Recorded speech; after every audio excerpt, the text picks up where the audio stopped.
evvela Elhamdülillah Rabbil Alemin, her kitabın başında neyle başlıyoruz? Bütün hamdler alemlerin Rabbi olan Allah'a mahsustur.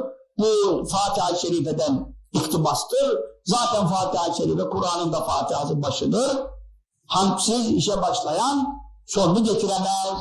Bütün hamdler Allah'ımıza mahsustur. Bize bu meclisleri nasip etti elhamdülillah. Şimdi biz de bunun için hamd edeceğiz. Her zaman nasip olmaz. Herkes kula nasip olmaz. Vel akıbetü, netice, güzel sonuçlar kime mahsus olacak? Lil muttakîn. Meşhur bir dua değil mi? Vel akıbetü lil muttakîn. Akıbet ne demek? Güzel sonuç. Kime mahsustur? Müttakilere. Müttakiler kimlerdir? Takva sahipleridir. Takva sahibi olmayanların nesi yok? Saadetten nasipleri yoktur. Akıbetleri güzel olmayacak. Sonları kötü olacak. Takvanın nesi var? Bid'ati var, nihayeti var. Bid'ati nedir? İslam'dır ve imandır. Bizde de bu vardır. Elhamdülillah. Bir de nihayeti vardır. Nihayeti yüksek seviyedir. Ortası emirleri tutup yasaklardan kaçmaktır. Alası kalbi Allah'ın dışında her şeyden korumaktır. O tabii kalp işi biraz zordur. Saadetin nesi vardır? Mertebeleri vardır. Evet.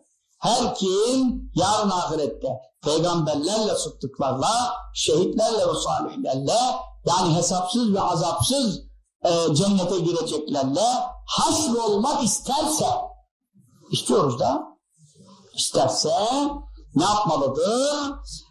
Takvanın en âlâ derecesine, yani tarikattaki seyri sülükün, yani kalbi Allah'tan gayrı her şeyden kurtarma tasfiye operasyonu mertebesini kazanıncaya kadar bu konudaki incelikleri araştırmalıdır.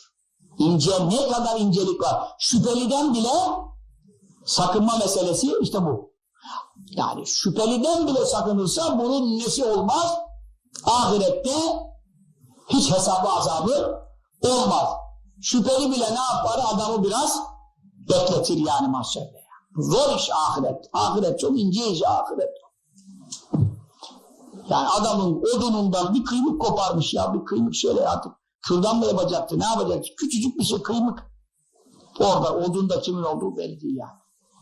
İşte biz odunun tümünü alsak götürsek bize ne olur da adam makamı yüksekse hemen manevi ihtar gelmiş. Bunun hesabını sormadan cennete giremezsin. Buyurulmuş ona. Bize niye buyurulmuyor? Herifin kamyonunu bile çalsak götürsek? Bize buyurulmuyor çünkü biz muhatap değiliz yani. Muhatap bile değiliz çünkü helal haram ver Allah'ın sınıfındanız. Ama adam o makama gelmiş, ufak bir işte adama hemen tak ihtarı çakıyorlar. Takva büyük iş. Ama ben cennete gireyim de sonunda cennete gireyim de zaten girdikten sonra çıkmak var mı? Yok. Sonunda gireyim. Başında ya biraz cehenneme girsek de, azap görsek de, sitem çeksek de idare ederiz, oralarda geçeceğiz, ne yapalım mecbur falan derse bu adamın imanını son nefeste kaybetme tehlikesi vardır. Niye son nefeste kaybetme tehlikesi vardır? Bir miktar azabı, cezayı Allah Teala'nın itabını, yani niye böyle yaptın sistemleri falan, bunlara sanki razı oluyor havası vardır. Bu çok tehlikelidir. İnsan günahsız olamıyor, o ayrı bir şey. Mesele ne? Mesele hiç azap görmeden, Rabbimin sistemine maruz kalmadan cennete girme niyeti taşımaktır.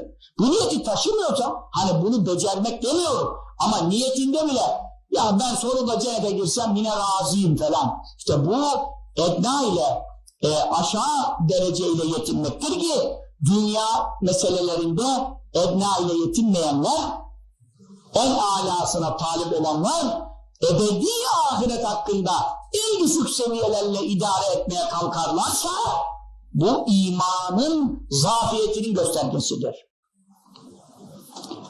Şüphesiz inanan, şurada kaç gün kalacağım belli değil, orada ebedi kalacağım kesin, bu insan oranın ebediliğini önemser. Nasıl öyle ben sonra girsem de olur? Olacak iş değildir. Onun içindir ki Akıbet kimlerin olacak? Takva sahiplerinin olacak. Rabbim ölmeden evvel takvanın 3 basamağını da bize kazandırsın. Amin. Amin. Vessalatu vesselam. Bir kitap başlıyoruz, ders. Tabii ki talebe olmaya niyet edin. Boşuna mı dedik? Salat, Allah Teala'nın rahmetleri, feyizleri, bereketleri, tecellileri ve selamları, bütün inananların selamları, artık bütün varlıkların selamları ala nebiyyihi, onun peygamberi üzerine olsun. Kimdir o? Muhammedin sallallahu aleyhi ve sellem hazretleri ve alihi, onun âli ashabı üzerine ve sahbihi, sahabesinin üzerine, ali ehli beyti, ehli beyt, Hazreti Ali Efendimiz, Fatıma anamız, Hasan Hüseyinler, kızları, eşleri, ehli beyti, hane halkı ve sahbihi, sahabeleri, onun sohbetinde bulunanların üzerine olsun. Yani şunu bil ki diyor bu kitabın başında mukaddime yazan, enne vahiden minet talebetil mütekaddimin, eski talebelerden biri, önceki talebelerden biri. Kimin talebesi? İmam Gazali Hazretleri'nin talebelerinden biri.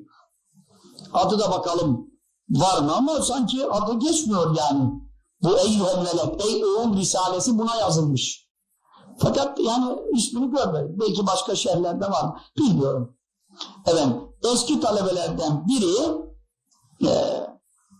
lazeme devam etti hizmete şeyh, İmam Gazali Hazretleri'nin hizmetine. Şeyh-i İmam, hem şeyhtir hem imamdır. Kimdir o? Zeynüddin, dinin süsü. Kim dinin süsü? İmam Gazali Hazretleri de. Dinin süsü ne demek?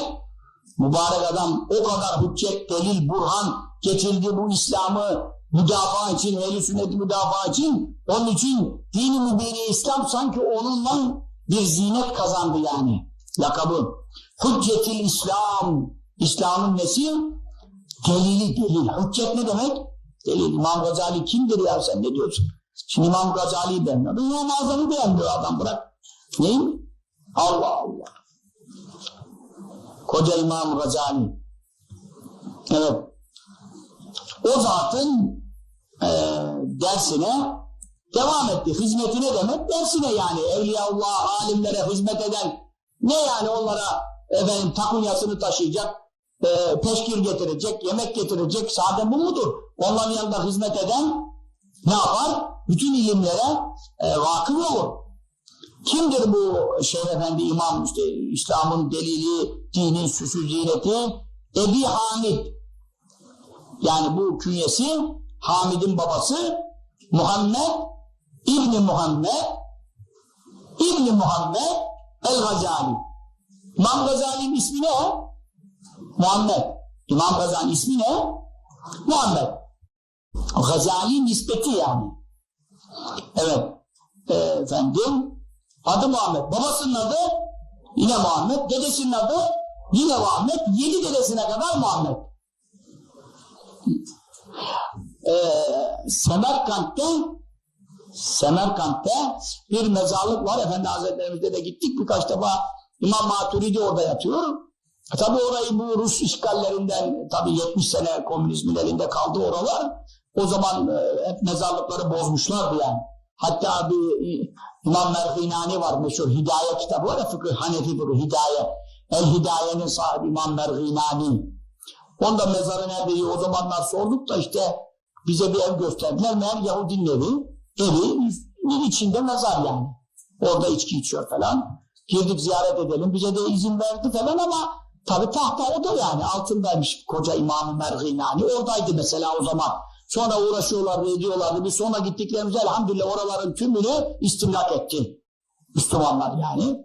Sonra mezarlık ama tabii yerler kayboldu yani. Hangi zat nerede yatıyor? İmam Maturidi de orada yatıyor. Efendim İmam Merginani. Yalnız o mezarlıkta 70 müçtehit yatıyor. 70 Hanefi mezhebinin içinde. Yeni mezhep Kur'an değil, İmam-ı Azam gibi değil de Hanefi mezhebinin içinde İmam-ı Züfer gibi mezhep içi müçtehit. Mezhep içinde müçtehit 70 zat yatıyor derdi. Şeyh Muhammed Zekeriya Hazretleri Medine'deki derdi, orada 70 müştehit yatıyor. Ha o mezarlığın özelliği ne biliyor musun? O mezarlığın özelliği kendi adı Muhammed olacak, babasının adı Muhammed olmazsa oraya gömülmüyor. O zamandan beri mutlaka babasını ve kendinin adı Muhammed olanlar oraya gömülebiliyorlar. Semerkant'ta. Evet. Bu ismin faydası var mı? İsmin faydası var. Kaside-i Bürde şerhinde Şehzade Hazretleri İmam Gazali'den naklediyor. Ben de diyor çocuklarıma hep Muhammed ismi verdim. Babalarım da çocuklara Muhammed ismi verdi. İmam Rabbani Hazretleri de hep çocuklarına. İmam Rabbani Hazretleri'nin adı ne? Ahmet. Tabi o da Efendimiz sallallahu aleyhi ve sellem ismi Ahmet. Ama bütün çocuklarının, torunların hepsi adı ne? Muhammed. İmam Masum diyoruz mesela, oğlu halifesi. Muhammed Masumu. Muhammed Masum, Muhammed Sekret Nebul Berekat, Muhammed Sıddık, Muhammed Said, hep Muhammed. Başlarına illa Muhammed ismi vermiştir. Allah-u Teala Habibine buyurmuş ki sallallahu aleyhi ve sellem Cebrail Aleyhisselam vasıtasıyla İnni la uazibu men sümmiye bismike bin nar, senin adınla isimleneni ben ateşle azap etmeyeceğim. Senin adınla isimlenene ateşle azap etmeyeceğim. Bir rivayette es-sahî en uazibu bin nar, ateşle azap etmekten haya ederim. Haya ederim. Yani onun için birçok Mevahib-i Dünniye diye bir eser vardır muhteşem. İmam Kastalani'nin Mevahib'de de bu rivayetler zikrediliyor. Hazreti Enes'ten gelen bir rivayette ne diyor? Bir kul Allah-u Teala'nın huzurunda durdurulur ve iki kul Allah'ın huzurunda durdurulur. Yukafu abdani beyne edeyillâhi teâlâ. Mahşer günü iki kul Allah'ın huzurunda durdurulur. Feyumaru bîmâyel cenneti. Bunlar cennete gitsin buyurulur. Feyekûlâni. Onlar da derler ki Rabbena biyeste ehlel cenneti ve lem ne'amel amelen. Bizim çok bir amelimiz de yok ama biz bu cenneti neyle hak ettik derler. Feyekûlullah Teala udhulel cennete. Mevla buyurur ki onlara buyurun girin cennete. Feinni elzemtu ala nefsi. Ben nefsime, ben zat, Allah'ın nefsi olur mu? Olur. Nefis zat demektir. Anladın mı? Nefis ne demek? Şahsın nefsi demek yani. Allah'ın nefsi derken Allah'ın zatı demek yani. Ama Arapçada kullanılıyor mu? Allah hakkında kullanılıyor. Mesela ayet okuyacaksın burada konuştuğun zaman. Böyle laka yok. İsa Aleyhisselam Allah'a ne diyor? Mahşer günü ne diyor? Ta'lemu ma fi nefsi ve la alemu ma fi nefsike. Maide suresinin sonra. Sen benim nefsimde olanı bilirsin, ben senin nefsinde olanı bilemem. Bak oradan nefis, Allah Teala'ya nefis itlak olur mu? Anladın? Nefis kelimesi kullanılır mı? Nefsi, Allah'ın nefsi ne demek? Zaten ama Türkçe'de yanlış anlarlar, biz kullanmıyoruz. Ama Arapçayı tercüme ederken kullanır. Allah'a şey denir mi? Şey. Denir mi? Akaid'de, emali metninde Allah'a şey deriz ama hemen pesine diğer eşyaya benzemez kaydını koyarız. Allah'a zat deriz ama altı yönden hali şartını koymakla. Anladın mı? Nefis, zat, şey Kur'an'da da var. Kul eyyü şeyin ekmeru şehade. Bu ayet. Habibim sor ki hangi şeyin şahitliği daha büyük? Kul söyle ki Allahu şehid. Allah en büyük şahittir. Demek demin de ne söylüyor? Hangi şeyin şahitliği daha büyük? Allah'ın. O zaman ne demiş oluyor? Şey demiş oluyor. Bu çünkü şeyin manası Arapçada nedir? Mevcut demektir. Mevcut ne demektir? Türkçeleşmiş ama var demektir. Vücut sahibi. Vücut varlık demektir. Mevcut var demektir. Şey de mevcut demektir. Allah'tan daha büyük mevcut var mıdır yani? Hakiki varlık ancak Allah'ın var. Evet. Ne buyuruyor? Ben nefsime, yani buradan geldik buralara. Rabbim ne buyuruyor? Biz cenneti neyle hak ettik ya Rabbi soran iki kişiye.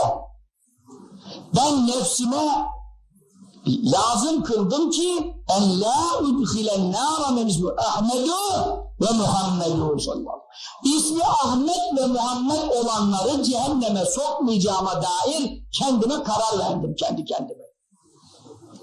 Tabii ki bu yani kendin kafir olursun, dinden çıkarsın, ehl-i sünnet, o ayrı bir şey. Ama Müslüman olup da bu isimlerin faydası var mı? Faydası var yani. Evet. Evet, hangi Hazreti Ali Efendimiz radıyallahu anh buyuruyor? مَا مِنْ مَائِدَةٍ حَضَرَ عَلِيَا مِنْ ismi Ahmet ve Muhammed. Bir sofrada Ahmet ve Muhammed isminde kim bulunursa illa kaddesallahu derke el menzil, o evi, o sofrayı Allah kutsar. Mukaddes kılar. Evet, fî kül yanları değil. Allah 2 kere o eve, o haneye bereket yağdırır. Kutsiyet atfeder. Efendim, sofrada olanlar, yemeğe bereket, sofrada bulunanlara bereket. Evet efendim. İstişare yapılacağı zaman mutlaka Ahmet ve Muhammed adında olan birini istişarede bulundurmak uygundur. Şart değil. Uygundur. O istişareden iyi netice çıkar. Yanlış karar çıkmaz diyor rivayetlerde. Hadis-i şerifine buyuruyor. Ne? Eddurretül Muziye isimli eserde bunları Hadimi Hazretleri naklediyor. İmam Gazali'nin bu eserini şerh etmiş. Konya Hadim'de yatıyor. Büyük Evliyaullah'tan. Gidemedim. Gidemediğim yatırlardan biri. Aklınızda bulunsun yani. He? İşte gidelim de gidemedim. Hadime çok ne ederim. Geçen biri de geldi oradan, dedi ki seni o kabrin başında dua ederken gördüm. İnşallah dedim geleceğiz demektir. Hadim kazası. Konya'nın Hadim. Yüksek bir yermiş. Orada yatan Hadim'in büyük veli, büyük alim. Onun eseri bu İmam Gazali'nin bu şeyini şerh etmiş o şimdi. Bu şerh o. Evet. Eddurretül Muziye'den, o da başka kitaptan naklediyor. Hocanın hocası kitaptır. Nakil kaynaksız konuşulmaz. Hadis-i şerifine buyuruyor. Men vülidelev mevlud, kimin bir çocuğu olur da, bir çocuğu doğar da fesemma Muhammeden, onun adına Muhammed takarsa, hubbenli ve teberruken bi, bana olan sevgisinden ve benimle bereketlenmek için kâlehu mevludu fil cennet. O da çocuğu da doğurduğu da cennettedir. Evet, bu da hadis-i şerifte rivayet ediliyor. Men vulidelehu selâfetun minel veledi lem yusemmi ahadehum Muhammeda fekad cefâni. 3 tane oğlu olup da birine Ahmet ya da Muhammed takmazsa bana cefa etmiş olur. Yani bana karşı soğuk davranmış olur diyelim. Bir Türkçe izah olarak. Yani meşverelerde, sofralarımızda, evlerimizde, ocaklarımızda Muhammed adında, Ahmet adında kişilerin bulunmasında müstehaplık vardır. Yani farz değil, vacip değil, müstehap yani hoş görülmüş, sevgili görülmüştür. Enes hadisinde radıyallahu anh semmû evlâdekum bismi Muhammedin sallallahu aleyhi ve sellem. Çocuklarınıza Muhammed ismini takın. Hadis-i şerifte de ne bu? Tesemmev bismi ve la tekennev bi künyeti. İsmimi koyabilirsiniz, künyemi takmayın. Künyesi nedir? Ebul Kasım. Ebul Kasım. Künyemi kullanmayın, ismimi takın. Bu da sahihte geçer. Feyda semmeytumu Muhammed'a, çocuklarınıza Muhammed adı takarsanız feberruhum ve ekrimûn, onlara iyi davranın, onlara değer verin. Ve la tukabbi'ûlûm ve cem, sakın suratlarına karşı yüzlerine kötü sözler sövmek, saymak falan, ağzına burnuna bilmem ne edeyim falan, aman amanım, sonra melekler sana ne ederler, bilmem ne ederler. Onu ben bilmem. Yani böyle Muhammed adında, Ahmet adında olanların suratına, uzuvlarına, ne yapmayın? Takbih ifadeleri, çirkin, müstehcen kelimeler onlar hakkında kullanmayın. Ahmet ve Muhammed. Ben adı Ahmet ve Muhammed olanlara özel şefaat edeceğim. Ve eşfe'ul ümmeti kıyya. Ümmetimin tümüne de genel şefaat edeceğim. Bu da önemli. Herkes şimdi adını Ahmet, Muhammed diye değiştirmesin yani. Ondan sonra da ne olmaz? İşte kimse kimseyi tanımaz yani. Bu sefer ben yine kurtarırım. Cübbeli Ahmet, cübbelisi var ya. Sen ne yapacaksın? Şalvarlı mı yapacaksın? Ne yapacaksın? Enkarlı mı yapacaksın? Doldu mu yapacaksın? Yani ona göre işte bir şey takacağım başına yani. Herkes Ahmet olursa da o da olmaz yani. Allah babamdan razı olsun. Sizin de babalarınızdan. Amin. Müslüman ismi taktıkları için bize. Güzel isim. Çocuğun babası üzerindeki haklarından biri nedir? İsmini düzgün takacak yani. Efendim, bir evde adı Muhammed olan biri varsa ehline geniş gelir, hayrı çok olur, melekler hazır olur, şeytanlar dahil olur, bırak olur, melekler ekrimu üstü Habibillah Teala. Melekler derler Allah'ın sevgilisinin adına ikram edin. Yani adına ikram. İşte tabii taşımak meselesi yani. O adı taşıyan da ne yapmayacak? Affedersin, kendine sövdürtmeyecek yani. Sen şimdi وَلَا تَسُبُّ الَّذ۪ينَ يَدْعُونَ مِنْ دُنْيَا فَيَسُبُّ اللّٰهَ Putlara sövmeyin, onlar da Allah'a sövmesin diyor.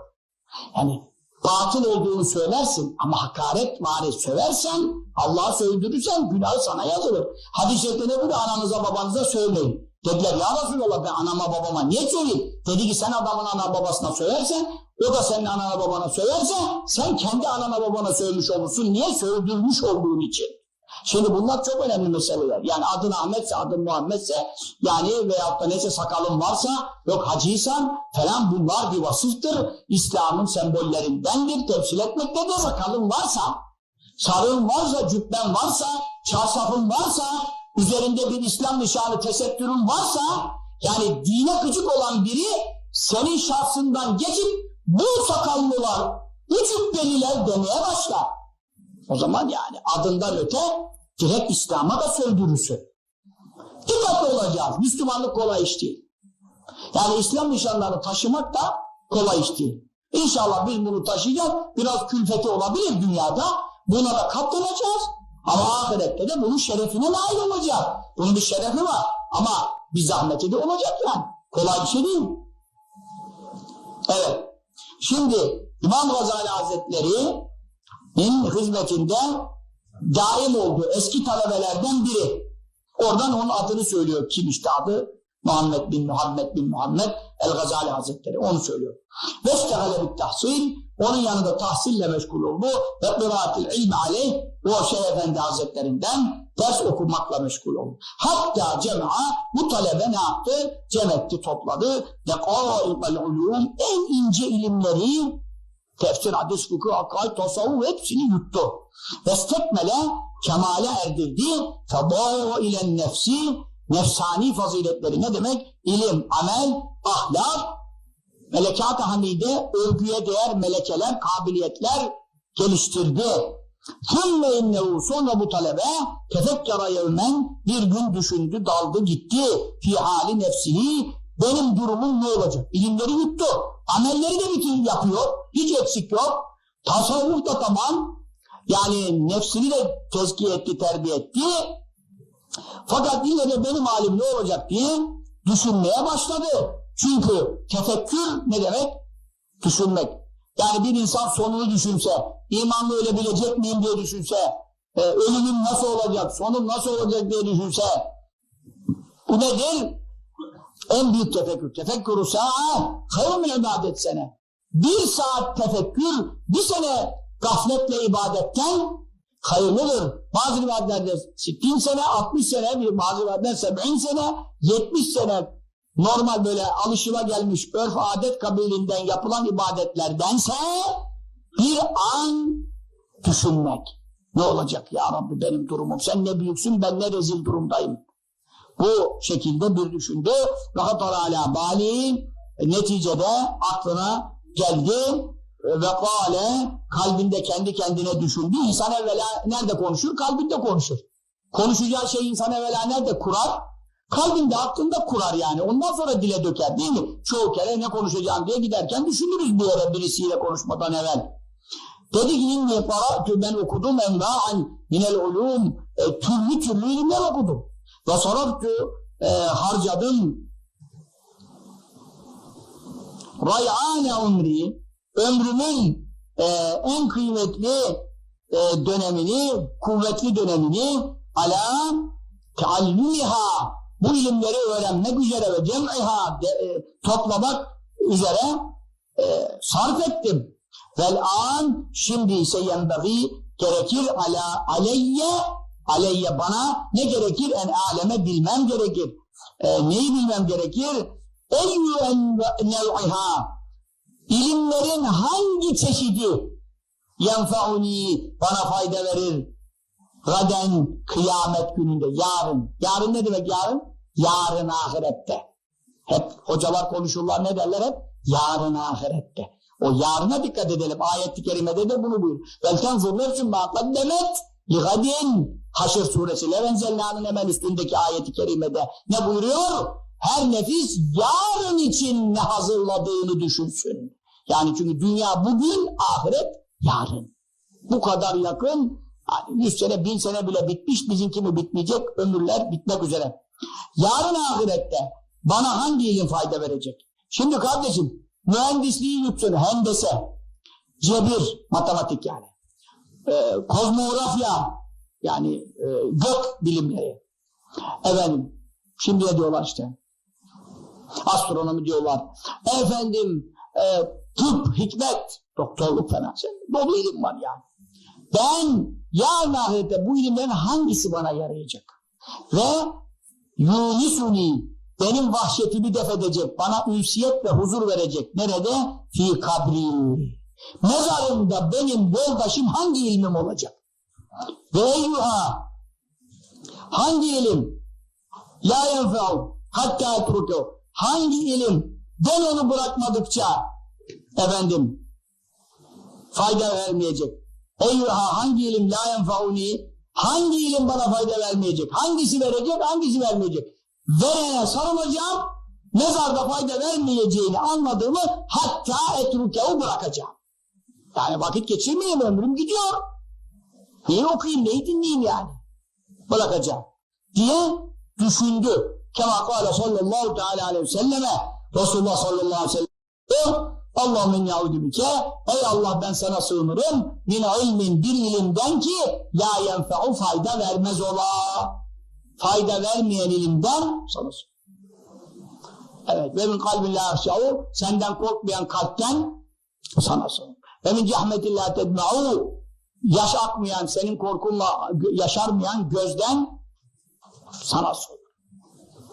Ve min nefsin la teşbe'u, doymayan nefisten sana sığınırım. Ve min dua illa isma'u, işitilmeyen, kabul görmeyen duadan sana sığınırım. Sığınmadığı bir şey bırakmadı sallallahu teala aleyhi ve sellem. Evet. Tabii ki haram ilimler zaten hepten şey. Felsefe, şabeze, efendim, hokkabazlık, sihirbazlık, birçok mesele var. Ama bazısı da faydasız hepten. Festemerrat, süre gitti. Hazil fikratu, bu düşünce, bu talebede, talebe derken şimdi öyle hoca yoktur yani tabii ki. Bütün ilimleri İmam Gazali'den okumuş yani. Talebe deyince talebe işte ders okuyan herkese talebe denir ama onun seviyesi, sen şimdi talebe deyince ben hocayım o zaman deme yani. Bu düşünce onda bir zaman sürdü gitti. Hatta ketebe ile Havrat Şeyh Hüccetil İslam Muhammedül Gazali rahimehullahu teala, o mübarek Büyük Veli İmam Gazali Hazretlerine bir mektup yazdı. Bu mektubunda istiftaen niçin yazdı? Fetva sormak için. Yani görüş almak yani. Fetva, görüş almak istedi. Ve Seylani Şeyh Efendi Hazretlerinden sordu mesaile, bir takım meseleler, efendim fıkıh meselelerinden de bazı şeyler sordu. Olabilir. Ama en mühim ahiret azığı için sordu. Veltemesi istedi, nasihaten bir nasihat istedi. Ve duaen, bir de dua öğret bana dedi. Liyekra'e fi evkati, dua vakitlerinde, kabul saatlerinde, Mekke Medine gibi kabul yerlerinde, kutsal yerlerde falan o duayı yapacağım. Bir de dua hazırla bana, bütün dualardan süzme istedi. Uyanık yani. Kâle izâliket tâlibu, o talebe sonra kendi kendine şöyle söyledi ve şöyle düşündü. Ve inkâne musannefatü şeyhil imam, İmam Hazretlerinin musannefatı. Ne demek musannefat? Musannef ne demek? Musannef tasnif edilen. Tasnif ne demek? Tedvin edilen, yazılan kitap yani. İmam Hazretlerinin kitapları, ne demek kitabı var? Alimler tasnif ettiği kitapları saymışlar, ömrüne bölmüşler. Her güne çocukluğu dahil yani, ergenliği, çocukluğu, yaşadığı hayatın her gününe 4 tane büyük sayfa düşmüş. Yazdığı, yaşadığı günün her gününe 4 tane büyük sayfa. Şimdi o 10-20 sayfa olur. Eski usulü, o eski yazılarla. Böyle yazıyorlar, bir kitap çıkıyor ondan. El yazılar. Ömrünün her gününe. Ya, onun en büyük kitabı nedir? İhya Ulumuddin, din ilimlerini ihya. Evvela felsefeyle de çok uğraştı. Sonra felsefenin sonu olmadığını anladı. O Tehafütül Felasife, felsefecilerin nasıl batıla düştüğü hakkında da kitap yazdı. Sonra bu İbn Sina gibi, Farabi gibi felsefeyle uğraşan, tıpla uğraşıyor, kötü değil de tıpla felsefeyi karıştırıp felsefeyle uğraşanların sapıttığını, ehl-i sünnetten çıktığını, hatta dinden çıktığına dair de El-Munkız Minebbalan, sapıklıktan kurtaran adında bir kitap yazdı. Sonra tasavvufa döndü. Tasavvufa döndükten sonra hakiki ilimleri buldum diyor. Bütün ilimleri yuttum ama surete. Tasavvufa döndü, zikir Emevi Camisi'nin minaresinde kaldı. Emevi Camisi minarede duruyor, minarede. Devamlı zikir. Ya, riyazat, aç susuz uykusuz. Ne zikirlerle ibadet. Dedi ki alenen, ondan sonra anladım ki kendini demiyor. Evliyaullah dedi, alenen melekleri görüyorlar, görüşüyorlar. Yani açıkça görüyorlar. O makamları gördüm dedi yani. Evliyaullah'ın gördüğüne de itikat ediyorum diyor. Ne kitaplar yazdı, ne eserler yazdı ki İmam Gazali İhyası gibi daha misli yazılmamış yani. Bir eser. Bir alim eski ulemadan Mağrib'de, Morok diyorlar ya, o ülke. Orada adı da burada olacak. Ebu'l Hasan İbn Harzem. Bu alim büyük zat. İmam Gazali'nin İhya kitabını işte incelerken baktı birkaç yer sünnete muhalif diye gördü. Kitaptaki birkaç meseleyi sünnete muhalif gibi gördü yani. Kendi de alim olduğu için dedi ki sultan o zamanın kralına da hatırı geçiyor, artık devlette görevli bir alim olabilir. Gitti dedi ki bütün ne kadar el yazma, o zaman matbaa yok. El yazma ne kadar İhya Ulum kitabının nüshaleri varsa hepsini toplayacağız, yakacağız. Allah, bütün kitapları yani memlekette toplattı. Fıkıhçılardan da akıl sordu. Bazı fıkıhçılar da buna onay verdi. Kitapları yakacak. Ertesi gün bir yerde toplanmış bütün ihya nüshaleri yakılacak. Efendim o gece rüyasında bu alim zat yine adammış ki rüyasına geldiler ya. Dayak yedi, sopa yedi. Tevfik abi dediği gibi sopayı yedi ama yine büyük zatmış ki sopayı yedi. Sopayı yemeyenler korksun yani. Çünkü yaksaydı sopayı yemeden o zaman ahirette yakarlardı onu. Sopayı dünyada yemek iyi bir şeydir. Rüyasında bakıyor Resulullah sallallahu aleyhi ve sellem. Yanında da Ebu Bekir ve Ömer radıyallahu teala anhuma. İmam-ı Gazali ayakta duruyor. Elinde de İhya kitabı var. Dedi ki ya Resulallah bak şu benim kitabımı bir incele. Bunda bir bid'at varsa, senin sünnetine muhalefet varsa bu adamın, bunu gösteriyor. Bu adamın iddiası doğruysa ben Allah'a tevbe ettim dedi. Yani yanlış bir şey yazdıysam ben Allah'a tevbe ettim. Yok eğer benim kitabım sünnete uygunsa o zaman bereketlerinden bana, feyizlerinden, bereketlerinden bana gönder. Ve bu hasmından da hakkını almamı sağla. Allah. Resulullah sallallahu aleyhi ve sellem aldı eline, mana aleminde oluyor. Tek tek varaka yaprakları inceledi. Sallallahu aleyhi ve sellem. Bütün ilimler ondan zaten Allah işte. Tek tek inceledi. Sonra dedi ki vallahi dedi bu güzel bir şey. Beğendim dedi bu kitabı. Sallallahu aleyhi ve sellem. Onun tasdikinden geçmeyen kitap muteber olmuyor ki. Kitabın esamesi okunmuyor sonra. Hangi kitaplar kalıcı? Hangi alimlerin adı yaşıyor? Ona uyanlar, sünnetine uyanlar kalıyor. Sünnetten ayrılan birçok sapık alim geldi. Hangisinin esamesi var yani? Sonra Ebu Bekir Sıddık'a uzattı. Sen de bak dedi. Hazreti Sıddık baktı. Hazreti Ömer baktı. İkisi de baktılar. Dediler çok mübarek bir kitap. Resulullah sallallahu aleyhi ve sellem buyurdu ki bu dedi sana iftira atmış. O zaman bunun elbiselerini soy sırtını. Sopa atacağız. İftira sopası 80 sopaya. Dedi ki bunun sırtını soy. Soydular. Dedi ki müfteri had cezası 80 sopa sana vurulacaktır. Ona 80 sopayı rüyasında vurdu. Ama nasıl kalktı biliyor musun? Kan ter içinde, ondan sonra ağrı sancı, bir ay kamçı ağrısı çekti. Bir ay uykuda yedi. Rüyada yedi ama uyandı, bir ay kamçıların ağrısı sırtından gitmiyor. Ondan sonra bir de sırtına baktırdı. Sırtında bütün kamçı izleri. Hatta alimler diyorlar ki birçok kitapta geçiyor bu. Vefat ettiğinde gömerken de yani cenazesi yıkarken dahi sırtında kamçı izi var. O kadar gitmedi kamçı izleri. Ondan sonra efendim hemen sultandan kararı iptal ettirdi. Bütün nüshaleri geri iade ettirdi.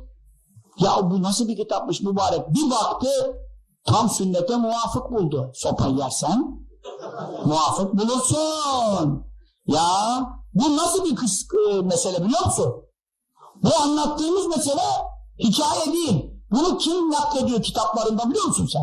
Bak kitaptan adını söylüyorum. Bu kitap İmam Suyuti'yi duydunuz mu Suyuti'yi? Koca İmam Suyuti'yi mücedditlerden 100 senenin müceddidi başında gelmiş. 910 asrın müceddidi. İmam Suyuti Teşbihül Erkam isimli kitabında naklediyor. Kimden naklediyor? Tekuyüddin Süb'den. O Abdülhab Yafi'den. O babasından. O Ebu Abbas Mürsi. İskenderiye'de yatıyor. Evliyanın en büyük. O kimden? Ebu Abbas Mürsi de bu sopayı yiyenden naklediyor. O alim zattan kendi dinlemiş. Zaten ondan sonra bütün alimleri anlatıyormuş. Ölünceye kadar İhya'yı anlatmış. Demiş aman sahip İhya-ül-Ümiddin çok kıymetli bir eserdir. Efendim İmam-ı Sübki, İbn-i Sübki Tabakat kitabı var. Tabakat-ı Şafii. Şafii ulemasının tabakaları diye. Çok büyük bir kitap. Neler anlatıyor orada İmam-ı Sübki. Çok büyük allame-i cihan, müçtehit. Şafii mezhebi içinde yani içtihada yakın makam sahibi. Onlar zikrediyor bunu ben. Neden uyduracağım ya? İmam Gazali bu. Musa Aleyhisselam'a, İsa Aleyhisselam'a, Resulullah sallallahu aleyhi ve sellem mana aleminde buluşmuşlar. İmam Gazali gösteriyor. Her bir ümmeti vâhibrun keza. Sizin ümmetinizde böyle alim var mıydı diyor. Musa Aleyhisselam dedi o zaman onu imtihan edeceğim. Buyur et diyor. Musa Aleyhisselam da ona bir soru soruyor. İmam Gazali 5 cevap veriyor. Kaç cevap veriyor? Musa Aleyhisselam bir şey bulamayınca cevaplarda bu sefer diyor ki mübarek ya bir sorunun cevabı bir sorunun hakkı bir cevaptır. Sen uzattın lafı 5 cevap verdin. Hikmete münasebet olmadı diyor. İmam Gazali diyor Allah Teala sana sordu ki diyor Mevati Cebriye'nin ki ya Musa sağ elindeki nedir? Tur Dağı'nda Kur'an'dan söylüyor İmam Gazali. Nereden bilecek orada mıydı? Kâle-i asay sen dedin ki bu benim değneğimdir. O yeterdi diyor. Elimdeki nedir? Değneğimdir. Niye dedin diyor tevekkül aleyha ben buna yaslanıyorum. Ve hüsübü alâ ganemi koyunlarıma yaprak düşürüyorum. Ve liyevâ mâribu uhra benim çok işlerime yarıyor. Daha farklı işleri de var. Faydaları da var. Niye dedin fazla cevap diyor. Ben diyor Allah-u Teala ile konuşuyordum. Lafı uzatmakta fazla feyiz almak için uzattım. Ben de senin gibi bir lazım peygamberle konuşuyorum. Ben de mevzuyu uzatıyorum diyor. Ya dedi hakikaten bunun gibi ümmetimizde bizim yok dedi yani. Hoca İmam Gazali bu. Şimdi onun nasihatlerini dinleyeceğiz. Şimdi derken tamam bugün ders tamam. Bu 24 saatte bitmez eyyüel veled. Yani kısa kısa gideceğiz tabii. Şimdi başına geldik. Şimdi bu talebe diyor ki İmam Gazali'nin İhyası ve gayri diğer kitapları teştemil ala cevabi mesaihi benim sorularımın tüm cevabına şamildir. O kadar kitap yazdı ki mübarek Hüccetül İslam. Hepsi onlarda var mı? Var. Lakin maksudi benim maksadım ne? En yektübe şeyh haceti fi berakat. Benim istediğim kabirde, ahirette bana yoldaş olacak, vahşetimi ünsiyete çevirecek faydalı ilim ne? Ben birkaç yaprak, birkaç sayfada Şeyh Efendi bunları toplasın, özetlesin, tekür namaiye bu varakalar kâsü, koca ciltleri taşıyamam, İhya'yı nerede taşıyayım o zaman daha da zor yollar izler. At sırtında gidiyorlar, yayan gidiyorlar. Şimdiki bile, arabada gidiyoruz yine bile kitabı taşıyamıyoruz, ağır geliyor bize ya. Tekûnü mâye, benimle beraber olacak müddete hayatı. Hayatım boyunca o yaprakları muska gibi yanımdan ayırmayacağım. Neden? Vaaz, ne vaaz var? Ve amelü bimâfiyâ. O varakalarda Şeyh Efendi'nin yazdığı nasihatlerle amel edeceğim. Müddete ömrü, ömrü hayatım boyunca İnşallah Teala, Allah Teala'nın dilemesiyle dilerse inşallah amel edeceğim. Biz de bu derse haftaya başlayacağız inşallah Teala. Sonra ömrümüz boyunca unutmayacağız inşallah Teala. Amel edeceğiz inşallah Teala. Kabirde yoldaş olacak, ilim kazanacağız inşallah Teala. Dünya geçiyor. Kabirde bize ne fayda verecek? Merak ettiniz değil mi? Evet. Ve ketebe şeyhu, Şeyh Hazretleri yazdı Aziz Risale'te, bu Risale'yi yazdı fi cevabihi, bu talebenin cevabında bu Risale'yi yazdı. Ne yazdı? İ'lem, şunu bil ki eyyuhel veled, ey oğul, veled çocuk yani evlat. Yaramaz haylaz çocuğa veled derler de aslında haylazlıkla alakası yok. Veled çocuk demek. Ey çocuk bil ki diye başladı. Hep başlarında eyyuhel veled diye gelecek. Hepimiz onun manevi evladıyız. İnşallah bize de nasihatleri çok kar edecek.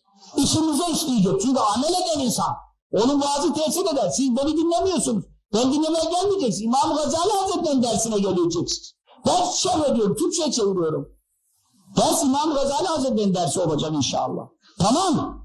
Talebeliğe kabul. Var mısınız haftaya? He?